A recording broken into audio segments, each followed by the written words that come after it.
Let's get into it. I am so glad because, a little while ago, Joe Rogan announced he backpedaled so hard on his position about Gavin Newsom. He called Gavin Newsom a con man and some other things. And, he backpedaled on that. He said, I shouldn't have called him a con man, and the job seems so hard, and I don't want to criticize people on this podcast. I don't think it's beneficial. I don't think it helps. And all of a sudden, Gavin Newsom does this, and Rogan's just like, forget it. Forget I said anything.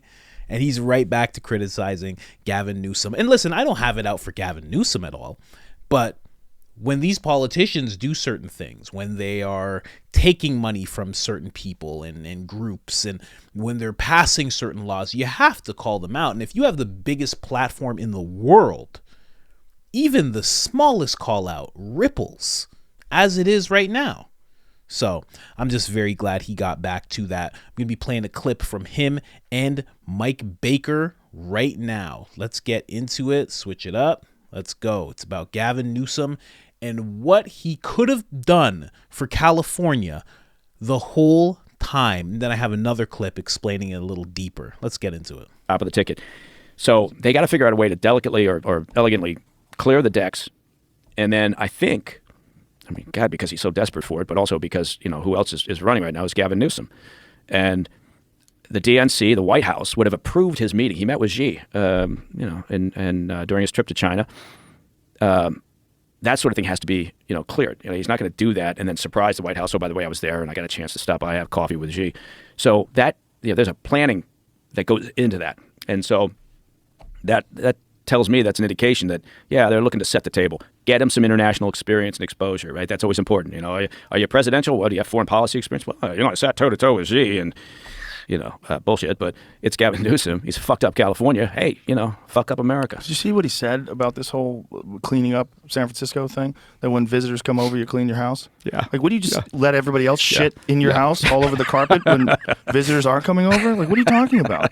That's the dumbest excuse for it ever. And just the anger that people must have, particularly people that own stores there that had to close down. Yeah. When you're going, you mean you could have cleaned this up the entire time that quickly? Commercial, and you're only doing it because of dictators in town? Commercial estimates are that over 30% of space down there in downtown San Francisco is vacant now. It's an unsustainable situation. But yeah, I saw him talk about that, and I thought I agree with you. If you're, I know some folks that live in San Francisco, and they are legitimately pissed off, right? And they're very progressive. Yeah. But they eventually, I guess it's like, I don't know, and it's probably not a good analogy, but if you're a friend of mine who was an alcoholic, well recovered now, is a terrific guy, but he said, I didn't even think about recovery until I hit the absolute bottom, right? And he said, and I didn't even know where the bottom was, and then I found it, and it was fairly self-evident. And I think maybe progressives are the same way in some of these cities. Until it really hits the shits, then I think they're willing to let it go, right? And then it gets to the point where they think even for them it's not good. So I was looking at an article from earlier this month on Newsweek that may explain why there's a difference in value for Mar-a-Lago. Yeah, but it's Newsweek. So then Jamie brings up Mar-a-Lago again. Jamie has a little bit of a thing where, some people will say he's a handler and whatnot. He's not a handler. I think he's a little more left-leaning than people realize, right? Because he's the producer for the Joe Rogan Experience, so you think maybe his opinions match up with Joe's, and I think that's not true.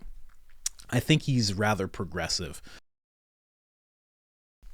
But let's get into some more about Gavin Newsom and what he has done.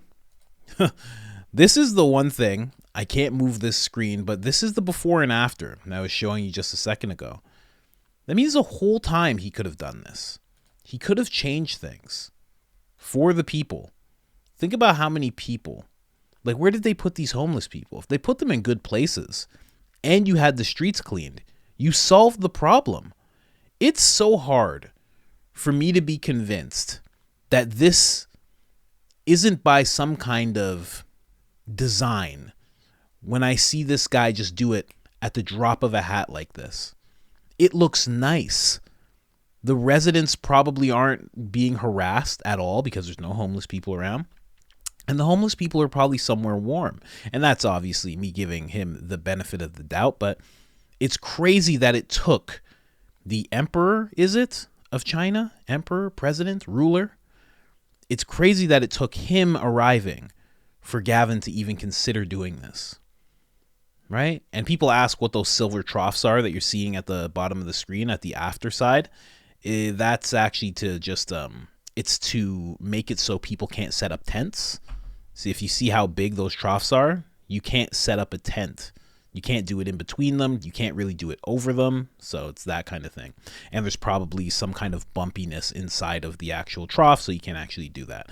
And they probably had police on patrol to make sure nobody set up any more camps. So it's just something he could have handled the whole time. Here's a little talk from a resident who actually felt this. Of course, we needed clean high security zones, but then I realized they were cleaning outside of those high security zones.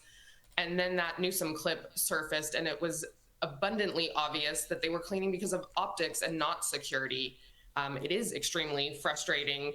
He doesn't care about having clean streets for the constituents he serves, but at the snap of a fingers, things are clean just in time for this conference. Yeah, we're looking at some footage of the newly cleaned up San Francisco, but as a resident who saw the before and after in real time, how much different do things look now that it's cleaned up than it did a few days ago? Well, it's funny. The city's always gotten away with being really poorly run, but with work from home policies, people are starting to leave. And small business owners, the tax base is shrinking, that small business owners are the ones suffering. So it's really difficult to see that things are getting cleaned up right as this conference is coming and world leaders are about to come into the city. Yeah, did the level of homelessness and urine on the streets and the drug use, did it impact your business in terms of foot traffic? Oh, absolutely. People, like I said, with work from home, people don't have to be here anymore, and they don't want to live in a place that doesn't feel clean and safe, so they're leaving. Like I said, our tax base is shrinking. Everyone's panicking that our budget is getting reduced. And as a small business owner who's been operating for over 11 years in the city, I can tell you with certainty that people are not here in the same numbers that they used to be. And we feel the pain tremendously. It's no secret that stores are closing left and right. This is not a media ploy. This is the real truth on the streets. It is business owners like me who are feeling the squeeze and feeling the pain. People don't want to live here if they don't have to be here. It's a great city. It's beautiful. There's a lot of upsides. But at the end of the day, people want to feel clean and safe. It's just look at this whole thing, man. Like, actually look at it. Look how nice everything looked. There was plants set up. And you know what this really tells me at the end of the day? You know what this really says? Is that this wasn't really a homeless problem. And don't get me wrong, the homeless, that's a big problem. I'm going to get to this other clip that explains it pretty well as well. It wasn't a homeless problem. It was a governor problem. It was a government problem. You know? Like the real system, like obviously the homeless and how they set up tents and everything, that's a real problem that needs to be fixed. And, you know, the system is lacking in that area. But also the system's lacking in the fact of someone who's in power, like a governor, can decide to just go, nah, too big of a problem. I don't want to do anything about it. Nah, I can't. It's too complex and nothing you can do. And then that's a huge problem. He shouldn't be allowed. Like, how is it that everybody's not like, he has to go now? How does that not kick in everybody's mind? It's like he had the ability to do it the whole time. And he just decided, nah, you guys just deal with it. I'll let the homeless deal with it. It's hot outside. It never snows here. It's fine. And I'll let the business owners deal with it. Just step over them. It's fine. It's very hard to convince me this isn't by design. Let's play this last clip here.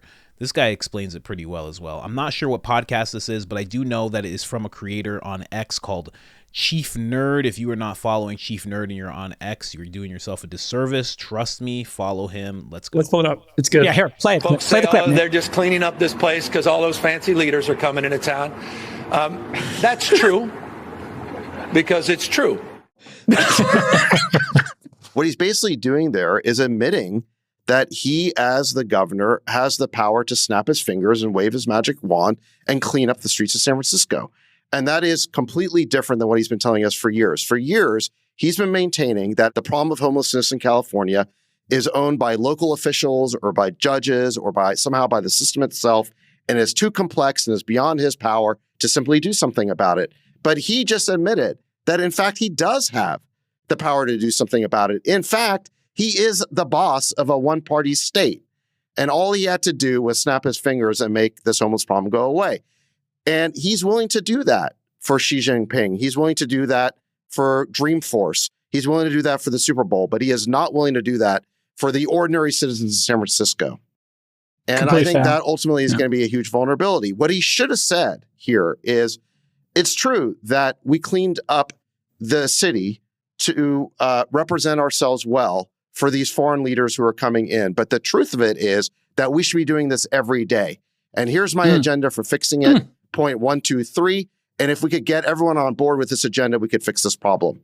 But that's not what he said. What he basically communicated was that I can solve this problem anytime, but I don't give a shit about you, ordinary citizens. We only do this for the fancy people.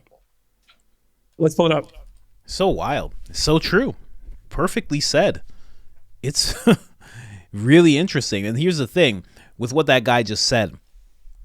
That is what he could have said. That is definitely what he could have said. The thing about it is, if you don't want to truly fix the problem, then you're going to refrain from saying that, because now you have an agenda. The problem's going to get fixed. Again, so hard to convince me that this is not by design. It's so hard to get, not even by design, that he wants it. He must want it. He could fix it and he didn't. He has to want this. And here's the thing. Here's the thing about this that nobody's talking about. This is going to make a lot of progressive people flip. A lot of progressive people are going to be like, what am I doing? Who am I voting for? Why am I voting for these people? What am I doing? I'm going to vote for the guy who's a Republican, who's going to come in here and be like, law and order, and I'm going to push him aside, and I'm going to sweep up these streets. At least if you have someone saying it, they're going to put in some kind of plan to get it done. He was literally, like this guy just said, for years, he was saying it's too complex. Too complex, you can't do it. You got to deal with it. Turn the place into a wasteland. Now there's a bunch of California people in Austin, in Montana, just bluing it up. Just bluing up those places, you know what I mean? Anyways, guys, let me know what you think about this whole thing. What do you think about Gavin Newsom? I'm so glad Joe Rogan's back to criticizing Gavin Newsom. Although it may have been short, there is going to be more to come, because this isn't going to be the last time that Gavin messes up. Oh, of course not. He's going to probably let this all go back, and there's going to be more coverage. As soon as he lets it go back to the way it was, there's going to be more coverage. And I'm also really glad that I'm actually really glad that he did this. Not because a lot of people are going to flip and vote someone else in, because that's what they deserve. They deserve someone better. But also because this exposes, it really exposes what this guy's about. And not even what this guy's about. Again, I don't want to sound like a crazy person. It exposes Agenda 2030. I feel like I'm a crazy person as soon as I bring up Agenda 2030. I really do. Because a lot of people are always like, what's Agenda 2030? And I feel like I'm getting into Jones territory. But it's a real thing. And it consists of people in power, not super high levels of power like the president, people in mid levels of power, like governors, doing things like this. Governors, district attorneys, attorney generals, doing things like this, not operating properly, and having the regular citizen suffer through it. It really is. Anyways, let me know what you think in the comments of this whole thing. We'll see what happens. And, this is why I'm also really happy. He's never going to be president. You do this in front of all the Californians, you're never going to be president. It's not happening. There's zero chance he becomes president now. Anyways, guys, let me know what you think in the comments. Like and subscribe. I'm out.